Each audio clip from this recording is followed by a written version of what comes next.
Então vamos lá, vamos começar a falar sobre a saúde pública, né?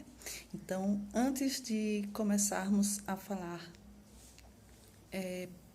intrinsecamente sobre a saúde pública, nós temos que fazer um breve histórico, né? Sobre os acontecimentos que antecederam o Sistema Único de Saúde para entendermos as dinâmicas que hoje, né, temos a saúde pública como porta de entrada, a unidade básica de saúde da família como porta de entrada de todos os usuários, que a gente chama assim, dos usuários do SUS, né? Mas, para isso, a gente precisa entender o que aconteceu para que a saúde pública viesse na Constituição de 1988, né, ser inserida como o artigo mesmo diz na Constituição de 1988, o artigo que diz que a saúde é um direito de todos e dever do Estado. Mas, para isso, nós precisamos entender como foi que se deu toda essa conquista, né? Até hoje, que até hoje nós temos lutas para conquistar um espaço, né? E não é, vamos dizer assim, desde sempre há lutas para melhores condições de saúde e começou-se com a primeira questão que nós vamos tratar é sobre o Brasil colônia. Na chegada dos portugueses ao Brasil, o que é que acontecia? A saúde pública definitivamente não era uma preocupação. Não existia preocupação, porque os habitantes que aqui estavam eram o quê? Os índios, né? E o que é que aconteceu? Veio os portugueses, trazendo com eles uma nova forma de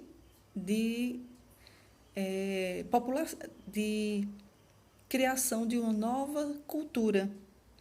Os índios tinham uma cultura e os portugueses vieram com uma outra cultura, trazendo com isso também assim, patologias que antes aqui não existiam, certo? Os índios, eles tinham a sua terra, o seu país, e os portugueses, quando chegaram, a preocupação não era a saúde dos índios, né? Era sim a preocupação em quê? Em fazer conquistar o espaço, né? Usar os índios, de certa forma, explorar o nosso país, né? Explorar o nosso país e com isso, o que é que aconteceu? Como eu expliquei anteriormente, aconteceu que, da mesma forma que eles trouxeram inovações para o novo continente descoberto, eles também trouxeram as doenças inerentes ao continente aos quais eles moravam, Portugal e entre outros. Então, o que é que aconteceu? Definitivamente, os portugueses não tinham preocupação nenhuma com a saúde dos verdadeiros proprietários e donos do Brasil, que eram os índios, né? Então, assim, cada indivíduo se responsabilizava por si, né? Normalmente buscando, quando preciso, o auxílio de pajés, né? Antigamente, os índios procuravam auxílio dos pajés.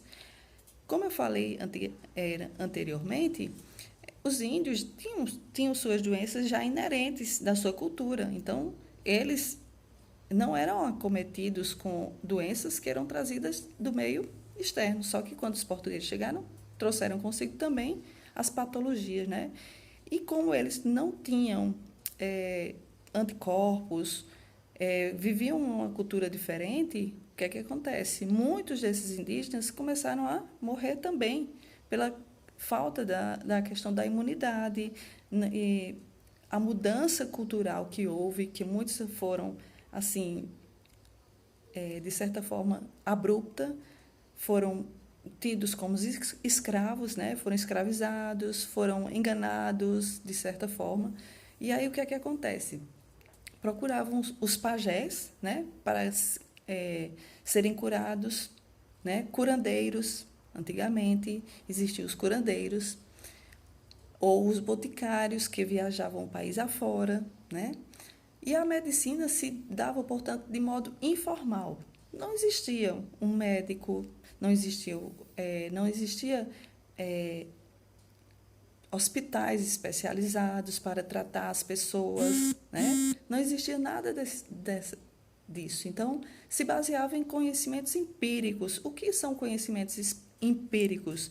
É conhecimentos que não têm bases científicas, eram mais dotados de costumes culturais e crenças religiosas, né? Os tratamentos iam de cantos a cantos, e a questão também de manipulação de ervas. Então, assim, eram conhecimentos empíricos. Lembrar sempre desse nome, conhecimentos empíricos. As pessoas não tinham conhecimento científico e a medicina quase que, portanto, não existia, né? As pessoas procuravam auxílio justamente nesses curandeiros, né? Nas rezadeiras, os pajés, entre outros. E o mais interessante é que esse padrão se estendia além dos limites das classes sociais. Não era só os menos favorecidos que procuravam essas assistências. Os mais favorecidos também eles procuravam, né, através das ervas e através de curandeiros também, de certa forma, o tratamento para certas patologias, né? O que acontece é que, já que o mesmo que não podiam pagar pelos melhores serviços na maior cidade brasileira, na época o Rio de Janeiro, tinha à disposição de pouquíssimos médicos, ou seja, quando começou a formação das primeiras escolas de medicina no Brasil, depois do Brasil colônia, né? O que é que aconteceu? Tinham pouquíssimos médicos e esses pouquíssimos médicos só tinha disponibilidade para as famílias mais abastadas, né? As famílias que tinham mais condições, a família real em si, né? Então, as mudanças começaram a surgir com a chegada da família real portuguesa e de sua corte em 1808, quando decidiram buscar refúgio no Brasil à medida que as tropas de Napoleão Bonaparte se aproximavam de Portugal. Acostumados com um padrão de vida requintado e uma estrutura urbana mais organizada, os portugueses estimularam o crescimento industrial, a criação de estradas, a abertura de bancos, a renovação dos portos, o desenvolvimento de manifestações artísticas e a fundação dos cursos universitários. Daí surgiram formações em medicina, cirurgia e química. A Escola de Cirurgia do Rio de Janeiro e o Colégio Médico Cirúrgico no Real Hospital Militar de Salvador foram os pioneiros, certo? Então, o que é que acontecia? Quem não tinha dinheiro, quem não tinha condições de pagar por um atendimento médico nesta época, eram considerados como indigentes, certo? Eram pessoas consideradas como indigentes e que eram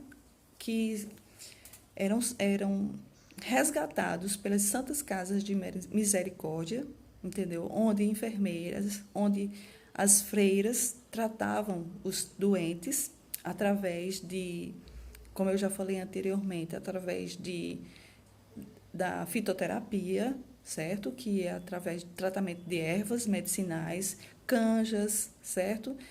Fazia um tratamento paliativo para algumas doenças, para aquelas pessoas que não tinham condições. Então, eram chamadas Santas Casas de Misericórdia, onde freiras ficavam tomando conta, né, dessa pessoa. E aí surgiu depois o surgimento das primeiras escolas de medicina no Rio de Janeiro e em Salvador. E depois houve o quê? Em Independência ou Morte, em 7 de setembro de 1822, lembrem-se, 1808 foi quando a chegada da família portuguesa ao Brasil, certo? Em 1822, Dom Pedro I declarou a independência brasileira, tornando-se imperador. Por mais que os avanços na saúde pública tenham sido pequenos durante seu reinado, merecem destaque a instauração da vacina contra a varíola, ou seja, já houve um avanço na saúde pública na instalação da varíola para as crianças, contra a varíola para as crianças. Então, todas as crianças tinham que ser vacinadas. A criação do Instituto Vacínio do Império, a instauração das juntas municipais, que deveriam se responsabilizar pelas atribuições sanitárias na época, e o estabelecimento da lei da Junta Central da Higiene Pública. Vale ressaltar que, além da varíola, as medidas buscavam controlar a disseminação da tuberculose, da malária e da febre amarela. Aí, vamos falar sobre a revolta da vacina. O que era a revolta da vacina? Em 15 de novembro de 1889, com o golpe militar que derrubou Dom Pedro II, instaura-se a República do Brasil, baseado nos conhecimentos do Instituto Soroterapêutico Federal, criado em 1900, e na necessidade da reforma urbana e sanitária da cidade do Rio de Janeiro, o sanitarista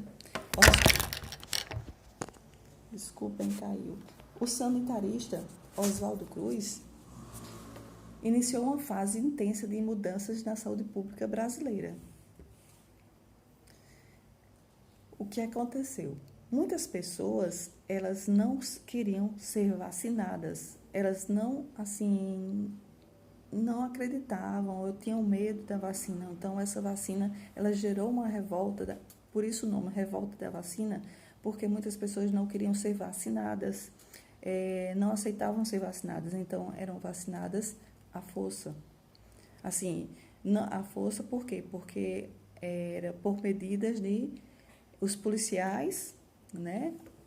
Eles obrigavam as pessoas a serem vacinadas, porque Oswaldo Cruz, o médico sanitarista, percebeu que, a partir da vacina, era provável o combate de doenças preveníveis, como a malária, como a tuberculose, certo? Como a varíola. Então, Oswaldo Cruz foi o promissor, né, o precursor da saúde pública efetiva no Brasil, certo? Foi um médico sanitarista que instituiu a vacina. E aí houve, de certa forma, um desagrado de algumas pessoas, pois eles não queriam ser vacinados, né? Alguns cidadãos não queriam. Então, o detalhe é que a população não foi educada sobre por que motivo tudo aquilo tinha que estar acontecendo. Então, o desagrado com as medidas de Oswaldo Cruz culminou com uma revolta, né? A revolta da vacina, em 1904.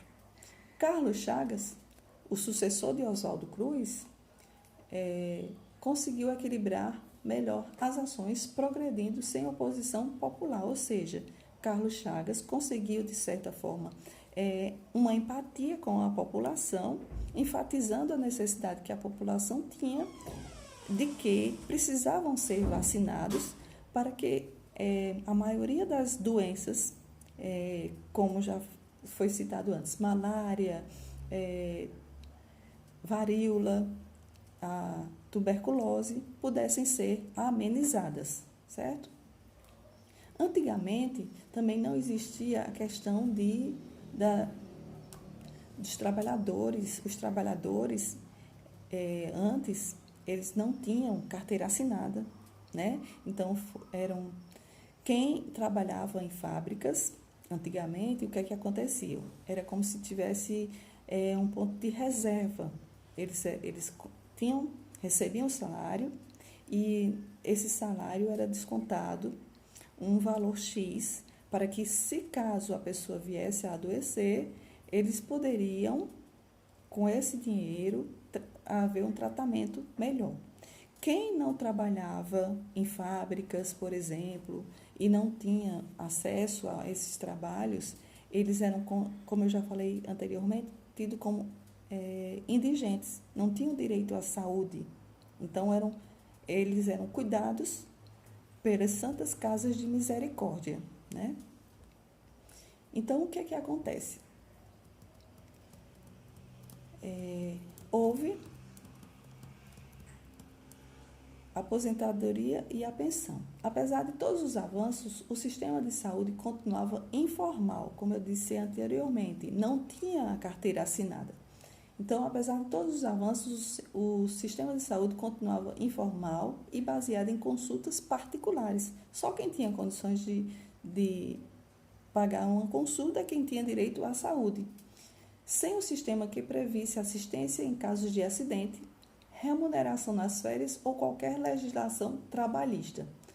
Foi só com a imigração de trabalhadores europeus que houve a pressão para a criação de tal sistema que se fortaleceu, levando o surgimento da Lei Eloy Chaves, em 1923, que criou-se assim as chamadas caixas de aposentadoria e pensão, que eram mantidas e geridas pelas empresas e ofereciam serviços médicos aos seus funcionários e famílias, além de descontos em medicamentos, a aposentadoria e pensão para herdeiros. Mas nada aconteceu no meio rural, né? Os trabalhadores rurais ainda ficaram de fora. Assim como não se levou em conta as pessoas desempregadas. Como eu disse, antigamente, quem não tinha trabalhavam em empresas, em indústrias, fora os trabalhadores rurais, justamente acontecia isso. Quando eram acometidos com alguma patologia, eles eram justamente acolhidos pelas santas casas de misericórdia.